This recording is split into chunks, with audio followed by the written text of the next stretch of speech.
So guys, আজকে আমরা সেই ভাইরাল লোকেশনে চলে আসলাম যেটার নাম হচ্ছে চালতা বন। এই লোকেশনটা অনেক সুন্দর হওয়ার কারণে কিন্তু প্রতিনিয়ত অনেক টুরিস্ট এই লোকেশনে ঘুরতে আসে, কিন্তু তাদের মধ্যে থাকা কিছু অমানুষ যারা কিনা এত সুন্দর একটা লোকেশনে এসে ড্রিঙ্ক করে জায়গাটা ঠিক এরকম অবস্থা করে দিয়েছে, যার কারণে কিন্তু এত সুন্দর ভিউ পয়েন্টটাকে ফরেস্ট ডিপার্টমেন্টের পক্ষ থেকে নো এন্ট্রি জোন করে দেওয়া হয়েছে।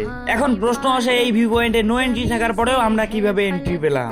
এখানে আসার পিছনে কিন্তু আমাদের অনেকটা মেহনতের ব্যাপার আছে। এখানে আসার পরে কিন্তু আমরা পুলিশের তারাও খেয়েছি, যেটা তোমরা জানতে পারবে আজকের ভিডিওটা সম্পূর্ণ দেখলেই।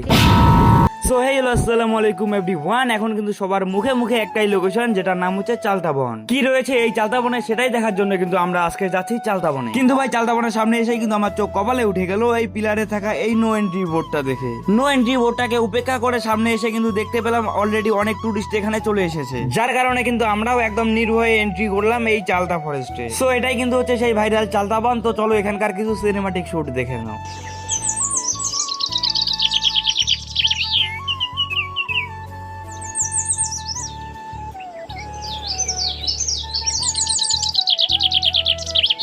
সো তারপরে কিন্তু এত সুন্দর ভিউ পয়েন্টে কিছুক্ষণ এনজয় করার পরে এখানে কিন্তু পুলিশের গাড়ি ঢুকে যায়, এন্ড পুলিশের পক্ষ থেকে আমাদেরকে বলা হয় যত তাড়াতাড়ি সম্ভব এখান থেকে আমাদের চলে যায়। এখানে কিন্তু পুলিশের গাড়ি আসার একটাই কারণ, ভিডিওর শুরুতে তোমাদের বলেছিলাম কিছু অমানুষ এরকম করে কাচের বোতল এখানে ভেঙে ফেলে দিয়ে যায়। আর এই লোকেশনে কিন্তু সবসময় বন্য প্রাণীর আনাগোনা থেকেই থাকে, আর তাই এই পড়ে থাকা কাচের টুকরো দিয়ে তাদের যেন কোনো ক্ষতি হয়ে না যায়, তার জন্য কিন্তু ফরেস্ট ডিপার্টমেন্টের তরফ থেকে এই সুন্দর লোকেশনটাকে নো এন্ট্রি জোন করে দেওয়া হয়েছে। সো এখন কিন্তু আমরা চালতা বন থেকে বের হয়ে চলে যাচ্ছি বাড়ি। সমস্ত টুরিস্টদের জন্য একটাই কথা বলবো, পরিবেশকে ভালো রাখার দায়িত্ব আমাদের। আমরা এমন কোনো কাজ করবো না যাতে আমাদের করা কাজে পরিবেশ দূষিত হয়। সো কেমন লাগলো আজকের এই ভিডিওটা অবশ্যই কমেন্ট করে জানিয়ে দাও। আর কে কে তোমরা চালতা বন ঘুরতে গেছো সেটাও কিন্তু কমেন্ট করতে ভুলো না। আর আমার আইডিতে নতুন হয়ে থাকলে অবশ্যই আইডিটা ফলো করে দিও।